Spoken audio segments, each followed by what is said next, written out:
Je vis dans une petite ville paisible. Je ne vis pas dans un endroit où il faut s'inquiéter de marcher seul la nuit. Je partage une maison à un étage avec ma sœur, mais elle n'est presque jamais à la maison. Elle a un autre endroit en Floride où elle passe la plupart de son temps. Il y a environ 100 à 200 pieds entre chaque maison de mon pâté de maison. Et puis, il y a des bois de l'autre côté de la rue. J'ai une routine quotidienne. Je rentre du travail, je prépare le dîner, je prends une douche, je me détends un peu, puis je vais courir. Je reviens et prends une légère collation, puis je me couche.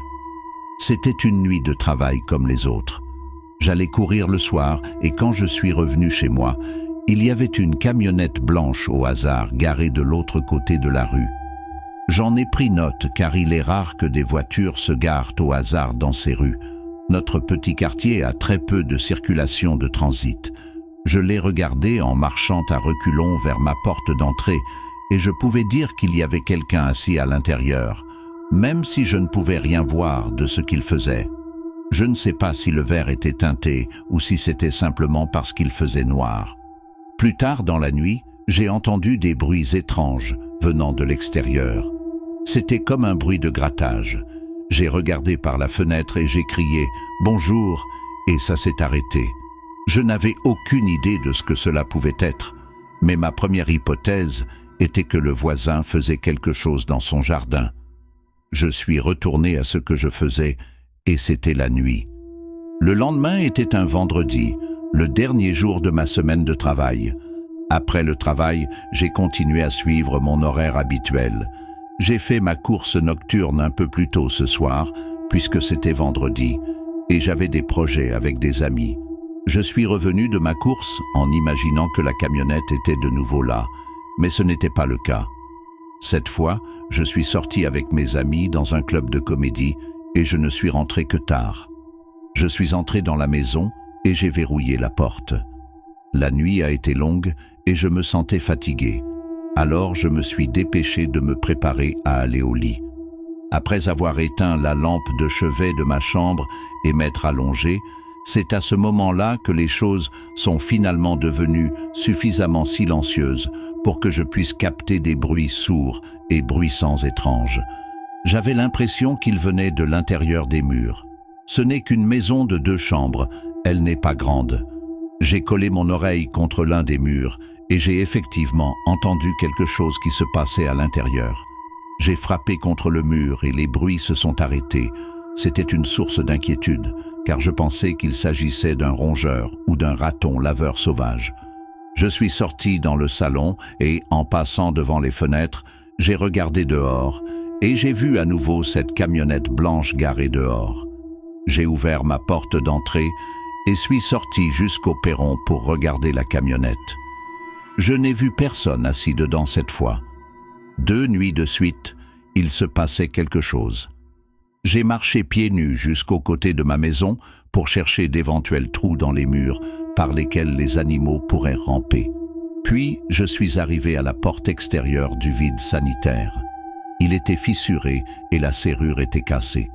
Je n'avais pas prêté attention à cette porte depuis des semaines. Je l'ai ouvert un peu plus, et sans téléphone ni lampe de poche dans les mains. Tout ce que je pouvais faire était de me pencher à l'intérieur et de plisser les yeux dans l'obscurité totale du vide sanitaire. J'ai entendu le moindre bruit de cailloux raclant le sol en béton. Au début, mon esprit naïf pensait qu'il s'agissait d'un animal jusqu'à ce que les sons deviennent plus agressifs et ressemblent davantage à des pas humains marchant vers la porte du vide sanitaire. Puis, à peine, j'ai pu voir une personne accroupie marchant vers moi. J'ai claqué la porte et tourné la poignée, mais sans serrure, ça ne ferait rien. Je suis rentré chez moi en courant et j'ai appelé la police. Au téléphone, j'ai immédiatement attribué la porte du vide sanitaire au bruit de grattage que j'avais entendu la nuit précédente. La prochaine fois que je suis allé à la fenêtre alors que j'étais au téléphone, la camionnette dans la rue avait disparu. La police est venue et je leur ai montré le vide sanitaire. Nous avons dû utiliser des lampes de poche car le vide sanitaire n'est pas équipé de lumière. On a trouvé quelque chose de dérangeant dans le coin gauche. Il y avait des marques de coupure sur le toit du vide sanitaire, comme si l'intrus essayait de se frayer un chemin dans la maison. La seule information que j'ai pu leur donner, c'était la camionnette blanche garée devant la maison. Nous n'avons pas de caméra, et je n'ai même pas vu à quoi il ou elle ressemblait. Ils ne sont jamais revenus, même si j'imagine que c'était parce que j'avais compris ce qui était probablement censé être une opération silencieuse.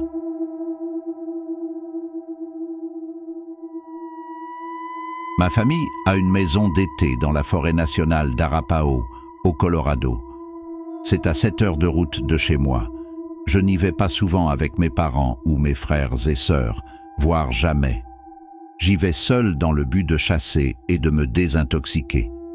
J'y suis probablement allé 40 fois au total dans ma vie.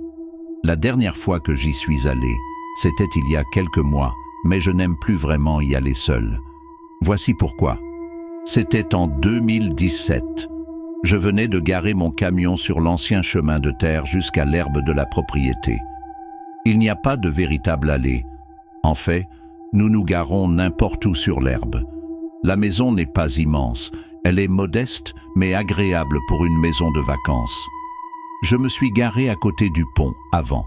C'était en plein été, mais la brise y était toujours agréable et fraîche. Je suis entré dans la maison en utilisant le verrouillage du clavier. Nous n'utilisons pas de clé physique de peur de les perdre ou de les oublier. J'étais le premier à y aller depuis un certain temps. J'ai donc dû allumer l'électricité et le chauffe-eau. Pendant ce temps, j'ai déballé et mangé le déjeuner que j'avais apporté avec moi. J'ai également jeté tous les pièges à souris et à insectes laissés de côté qui attrapaient les souris et les insectes. C'est en fait un vrai problème dans la maison. Une fois tout cela fait, j'ai commencé à préparer mon équipement de chasse que mon père et moi laissons dans un grand placard de salle de bain. À ce moment-là, le soleil était en train de se coucher. Il était environ 6 heures lorsqu'un rire venant de l'extérieur attira mon attention. J'ai marché de la cuisine au salon pour regarder par la grande fenêtre qui donnait sur les bois. J'ai regardé dans les bois et je n'ai vu personne. Alors j'ai ouvert la lourde fenêtre et j'ai écouté.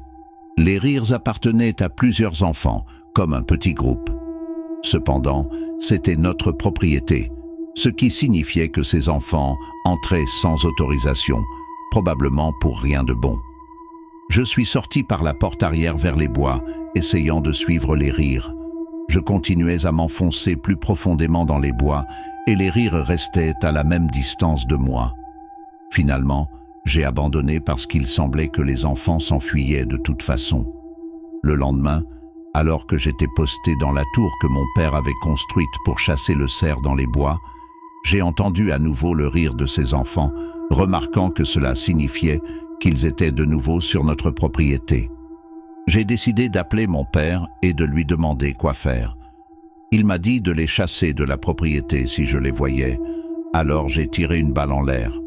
J'ai abandonné tout jeu dans le seul but de chasser les enfants, mais cela a fonctionné. Bien sûr, le rire s'est arrêté immédiatement.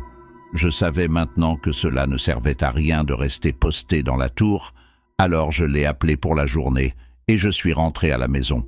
De toute façon, je ne me sentais pas très bien. Cette nuit-là, j'ai dormi avec toutes les fenêtres ouvertes pour faire circuler un peu d'air, peut-être pour m'aider avec mon mal de tête. Puis, il est revenu, les bruits des enfants à cette heure folle.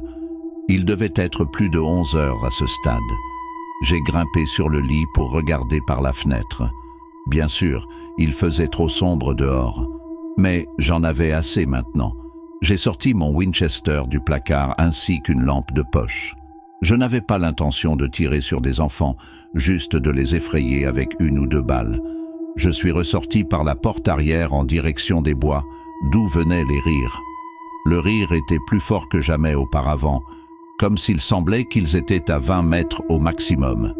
J'ai crié d'une voix forte et autoritaire de quitter mes terres.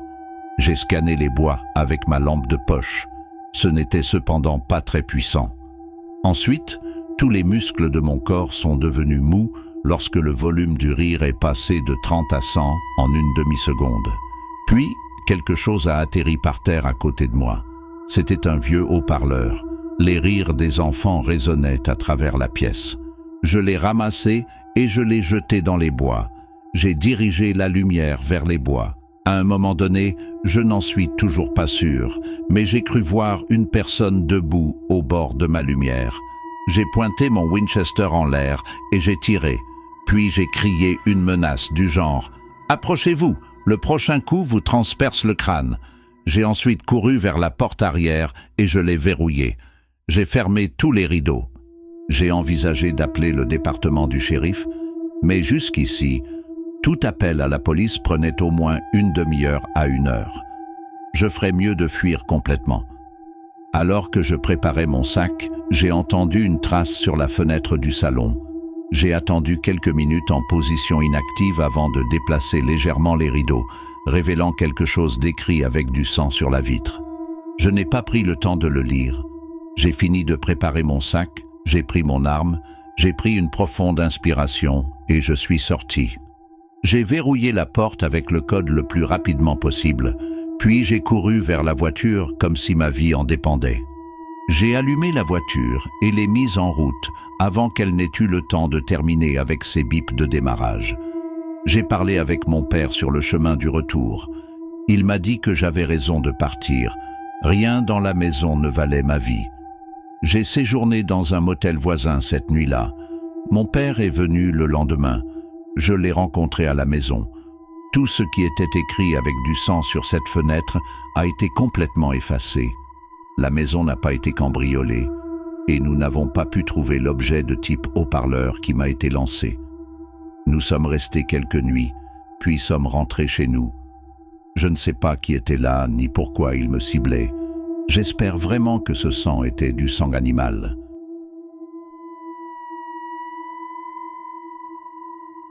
J'étais seul à la maison un week-end, chez moi seul.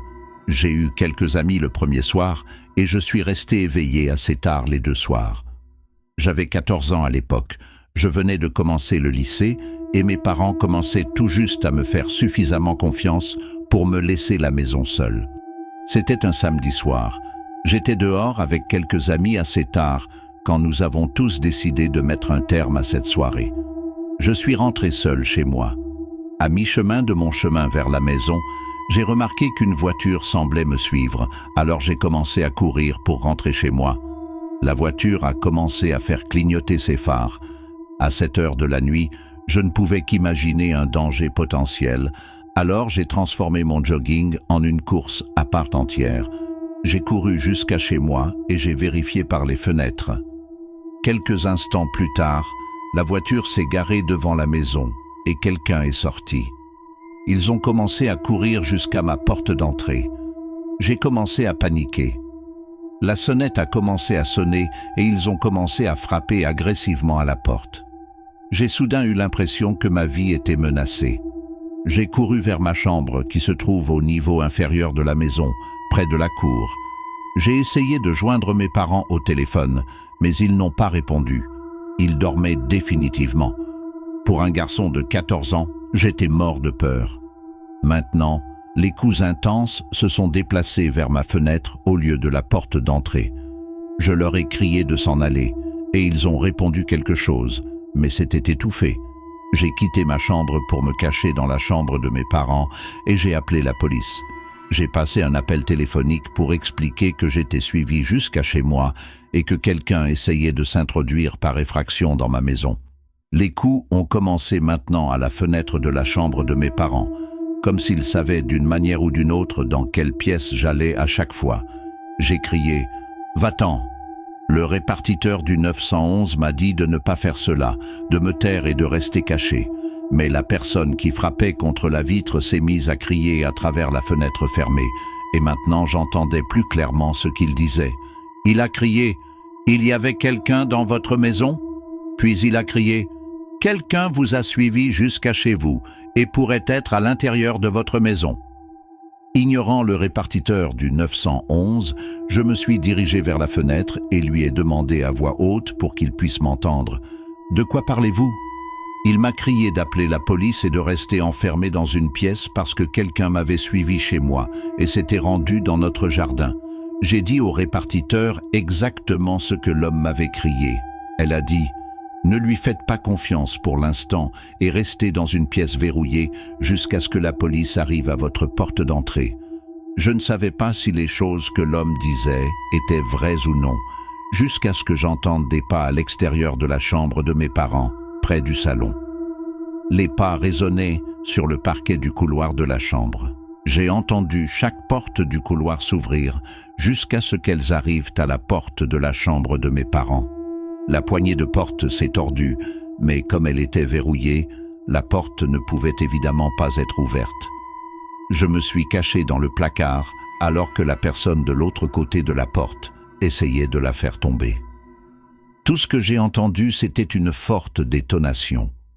Finalement, les coups ont cessé. J'imaginais qu'ils avaient abandonné. Je n'ai pas entendu de pas s'éloigner, mais probablement parce que j'étais dans le placard. J'étais toujours en ligne avec le répartiteur. Elle m'a dit que la police était à l'extérieur, ce à quoi je lui ai suggéré d'essayer d'entrer par l'arrière, car c'était apparemment le point d'entrée le plus probable.